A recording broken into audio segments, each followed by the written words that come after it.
Welcome to the BrainShape Podcast, hosted by Dr. Andrea Wilkinson, a show where we cut through the noise of the ever-growing, ever-changing world of brain health.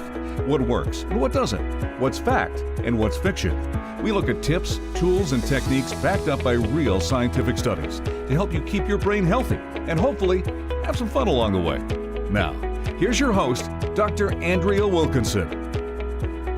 You're listening to the BrainShape Podcast, episode number 1. Today I'll be diving into the idea of brain plasticity, our brain's ability to change in response to our experiences and the environment. I will share my top 3 tips on how you can be sure to optimize your brain health and highlight the importance of creating challenging environments that are meaningful to you. So let's get started. I'm so excited about today. Today, I'm launching one of my biggest business dreams, the BrainShape Podcast. It's something that I've been thinking about and planning for a very long time, and I'm so thrilled that my show will finally be out in the world today. I specifically chose this week of March to launch because this week, so that's March 11th to the 17th of 2019, is Brain Awareness Week, which is a global campaign to increase public awareness of the progress and benefits of brain research. My hope is that the BrainShape Podcast will help to promote knowledge and inspire listeners to make the necessary changes in their lives to ensure that they have a healthy brain and a vibrant life for as long as possible. And in case you don't know who I am, my name is Dr. Andrea Wilkinson. I have a PhD in psychology with a specialization in cognitive aging. In 2006, I completed my Bachelor of Arts in Psychology and Gerontology at McMaster University. And in 2009 and 2013, I completed my Master of Arts and Doctorate in Psychology at Ryerson University. I've been studying brain fitness and cognitive maintenance for over 15 years, and I'm passionate about sharing research knowledge and what I've learned over the years about how to optimize brain health with increasing age through social engagement, physical activity, and mental challenges. So what do you think when you read this advice in newspapers and magazines? Stay active, seek novelty, socialize. I really want to know. Does this advice resonate with you? From the presentations that I've given in the past on brain fitness, it's become clear to me that the information on brain fitness that people were given wasn't clear. What people needed to do to keep their brains fit and healthy as they aged was really vague and often left people uncertain of what it is that they needed to do next. So, to help offer some clarity, in 2014, I started my company, BrainShape.ca, an online community for adults age 60 and above who want to stay mentally and physically active. But my company was not always getting the attention that it deserved. You see, I was always too busy working my full-time job to focus on my business. Since finishing my doctoral degree, I've worked as a postdoctoral research fellow at the Bridgepoint Collaboratory for Research and Innovation, the Ontario Long-Term Care Association, and the Department of Mechanical and Industrial Engineering at the University of Toronto. Near the end of last year, in October of 2018, I decided to shift my attention and work full-time on BrainShape, with my efforts directed at trying to grow BrainShape into a vibrant community for adults age 60 and above who want to keep their brains and their bodies fit and active.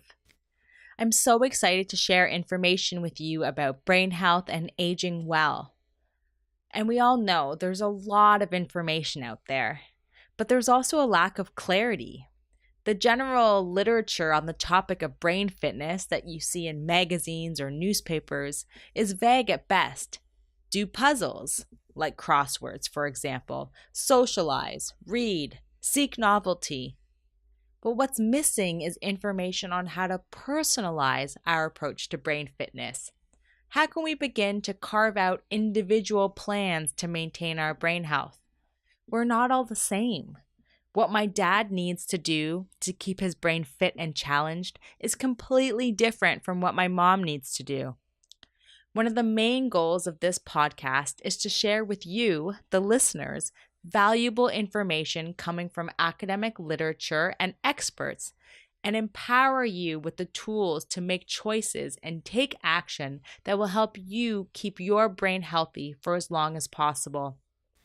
So I want to share this podcast weekly with you to help give you tangible and easy to digest advice on how you can make sure you're living your best life and keeping your brain and body as healthy as possible. I want to hang out every week and share everything that I know about brain health and keep you informed on the latest as the research gets published. Imagine we're just sitting at your kitchen table over a cup of coffee, talking about your passions and your goals.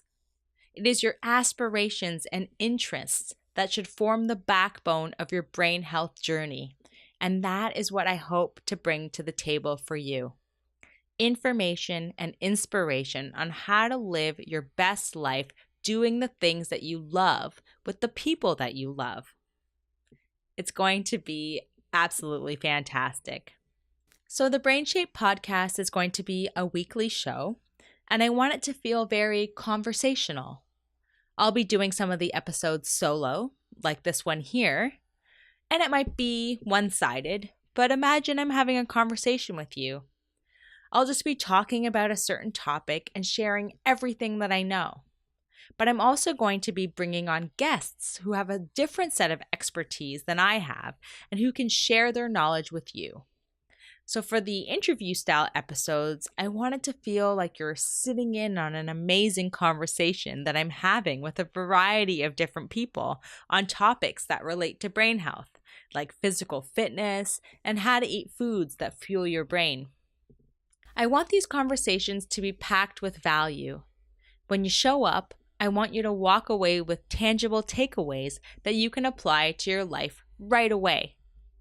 And as I've mentioned, I've been studying aging and brain health for over 15 years. So I've met some incredible minds over the years, and I'm so excited to bring some insightful people onto the podcast to share everything that they know about how to ensure that you live an active life that promotes brain fitness in a fun and engaging way. The purpose of this podcast is to teach you about brain health and to give you the tools that you need to feel inspired to take action. So welcome to the BrainShape Podcast. Today, I'm going to talk about my favorite subject and one that I have studied for most of my academic career, and that is brain plasticity. So, what is brain plasticity? Have you heard this term before? Have you heard that our brains are plastic and adaptable? Brain plasticity is our brain's ability to change itself in response to our experiences and the environment. So I'm not exactly sure why you showed up here today. Maybe you were curious. Maybe the name or the title piqued your interest. Or maybe you just wanted to see what the heck it is that I'm up to. But here's what I truly believe. You are here right now for a reason. And that reason is going to look different for all of us. Maybe you want to be kept up to date on all of the latest research on brain health and successful aging. Maybe you're curious about brain fitness. Or maybe you want to ensure that you stay mentally and physically active so that you can be there for your community and your family for as long as possible. Maybe you're worried about the time last week when mid-sentence you drew a blank on a person's name or what that thing is called, and you're wondering when it's time to be concerned. I'm here for you to address your concerns and answer your questions. We are here together today, and I feel so incredibly fortunate to have the opportunity to help you navigate the world of brain health and what successful aging can mean for you. And that's why I want to start with the most fundamental concept, brain plasticity, our brain's ability to change itself. And it occurs in 3 key ways. Physically, so it can change in terms of its size, so the thickness of the different types of neuronal layers can actually change in the brain. Our brain can change functionally, so how quickly and efficiently our brain works. And our brain can also change chemically, so the concentration of brain chemicals called neurotransmitters can also experience change. Donald Hebb, a Canadian psychologist, coined the term neurons that fire together, wire together. And remember, neurons means brain cells. So brain cells that fire together, wire together. This saying describes the adaptation of neurons in the brain during the learning process. And what it means is that the connection between the different cells in our brains gets stronger and more effective the more they repeatedly fire together. As you learn, your brain cells begin to connect in new ways. So to give you a super simple example, when you learn someone's name, you correctly associate their face with their name. And you might even begin to layer in some other attributes about this person, like where they work or what city they live in. Now, the brain cells that fire when you think about the city that this new friend lives in will trigger a whole bunch of different neurons to fire. Neurons that have long been associated with the name of the city. Neurons that fire together, wire together, assumes that persistency of continuous patterned activity in different brain cells, also called neurons, tend to induce lasting cellular changes that add to its stability. So once you correctly learn your new friend's name, every time you see their face, their name will pop into your head. Now, if you've ever forgotten a friend's name, like we all have, it just means that the neurons that fire when you see this person's face are not causing the name neurons to fire consistently. So you need to build the face and name connection through repetition or using a memory trick, like my new friend George, starts with the letter G, has giant eyebrows. So when the name and face brain cells fire together sufficiently, they'll begin to wire together.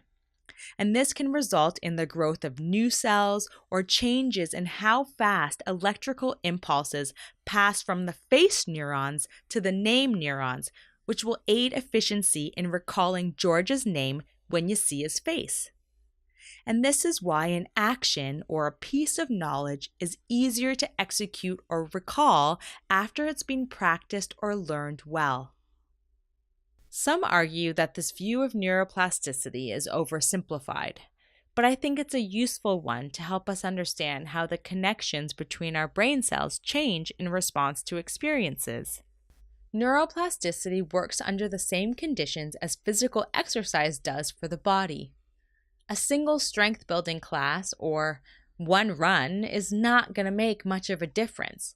However, the same practice done with consistency over time will gradually have noticeable and lasting effects on your body. But you have to keep at it. Consistency is the key word. And the same is true when you exercise your brain. But traditional learning isn't the only driver of changes in our brains. Research has shown that the rate at which we can form new brain cells is enhanced by physical activity. We'll talk more about physical exercise in a future episode, so you'll want to stay tuned for that. It used to be thought that human adults already had all of the brain cells we were ever going to have. And that's not true. We're actually making hundreds of new brain cells every single day. Now, I should note that the concept of neurogenesis, our ability to grow new brain cells, is currently a hotly debated topic in the scientific community. But studies from as recent as 2018 show that humans create approximately 700 new brain cells in the hippocampus, our brain's memory center, each and every day, and that you can double or even triple the number of brain cells that you make by doing physical exercise. But research also notes that the survival of these new neurons increases when we're immersed in a constantly challenging environment. It's kind of like neural Darwinism. Neural connections that are relatively inactive wither away, and only the busiest brain cells survive.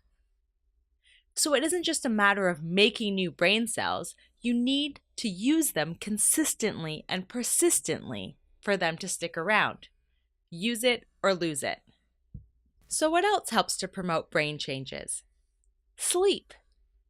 Getting a good night's sleep can help your brain consolidate the brain changes that are taking place. So after learning stuff during the day, while we're sleeping, we're actually replaying and rebroadcasting those memories from the day, rehearsing them throughout the night. Again, strengthening the association between brain cells. We also know that eating well promotes brain plasticity. So, for example, blueberries, omega-3 fatty acids. So those are those good fats found in foods like avocado and salmon. So if we want to create a life that promotes the production of new brain cells, we need to exercise, get enough sleep, and eat well. But as I mentioned, brain plasticity isn't just about growing new brain cells. It's also about keeping them. And we can do this through creating enriched and challenging environments.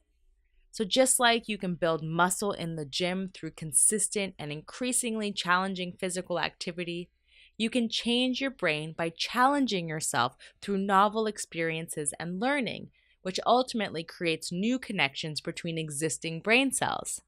So I want to share a metaphor to illustrate how this works. Imagine yourself standing at the top of a mountain that has been freshly snowed on. Because the snow is plastic and pliable, you can choose whichever path you want to ski down the hill.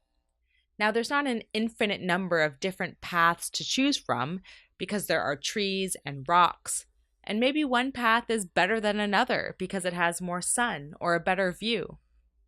But the point is that you have a lot of flexibility initially to choose which path you want to take down the mountain.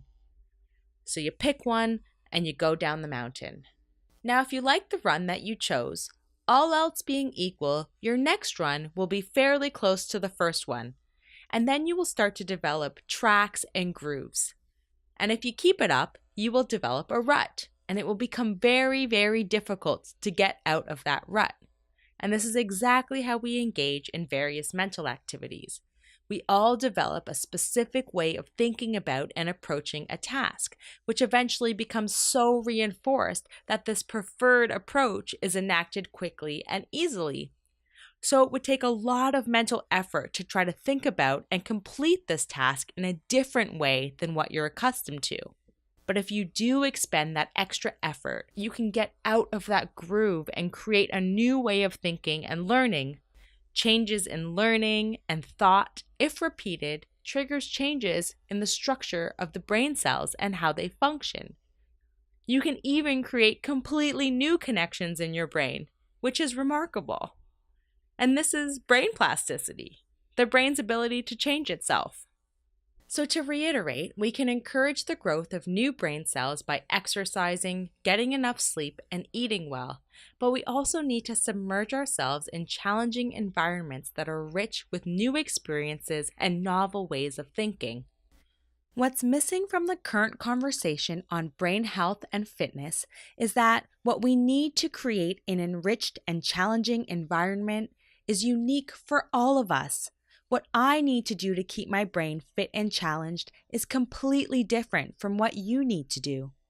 The challenging environments we create for ourselves to promote our own brain plasticity is unique to us and should also be grounded in what interests us. My mom, who is 75, I'm sorry, Mom, she might be a little upset that I mentioned that. She doesn't like to read books, but she loves watching movies and going to live theater. If her brain fitness goal was to read more books, like many people are told is a critical path to brain fitness, she would fail because she simply doesn't like to read books. But if she started a movie club with a small group of friends where each member had to pick a movie and lead a discussion over dinner, this is something that would create a mental challenge because people would have to dissect themes and metaphors in the movie. But importantly, it's something that she's interested in. So she would be much more likely to be exposed to the mental challenges and novel experiences of a movie club than if she was told she had to read more books. Remember, a key component of brain plasticity, our brain's ability to change itself, is consistency and persistence of the new neural activity. Use it or lose it. You don't want to become a victim of neural Darwinism. As I mentioned earlier, neural connections that are relatively inactive wither away, and only the busiest brain cells, also called neurons, survive. So I hope that this podcast can serve as the missing link when we talk about brain health and fitness. Here, I want to bring the conversation back to how to personalize your approach to brain fitness. There is no one-size-fits-all solution. I get so frustrated when I keep reading the same old advice in magazines, books, and newspaper articles.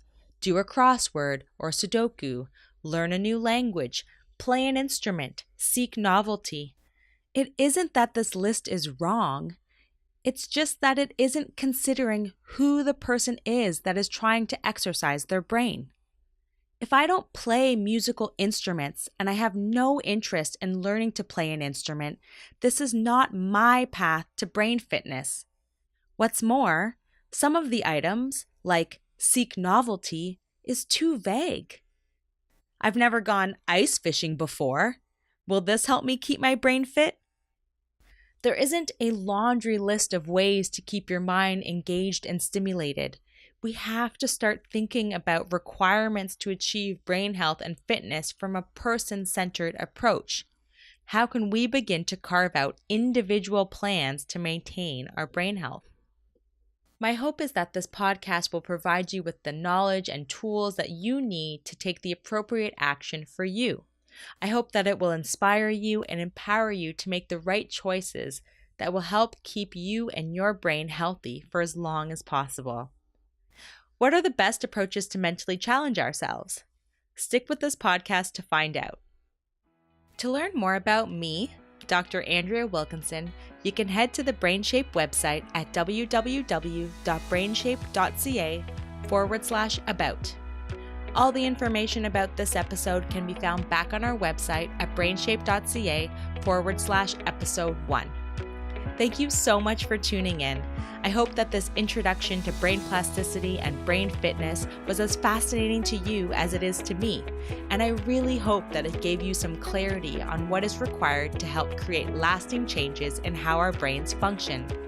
It is so important to submerge ourselves in challenging environments, but what that means is unique to you. So I encourage you to sit down and write a list of your hobbies and interests. What do you already like to do? And then how can you add some unique spin on your current interests and hobbies to challenge yourself? And remember to prioritize exercise, get some sleep, and eat right to make sure that you create as many new brain cells as you can. I also encourage you to subscribe to the podcast so that you'll be notified every time we publish a new episode. And since we're a weekly show, I'll see you back here next week, where we'll be talking about how dance can be used as a powerful and fun activity to keep our brains and our bodies healthy and active. In the meantime, you can follow me on social media at BrainShapeTO, and be sure to let me know if there are any specific topics that you want me to cover on the podcast. Until next time, keep your brain in shape, and as always, it's an absolute pleasure to hang out with you.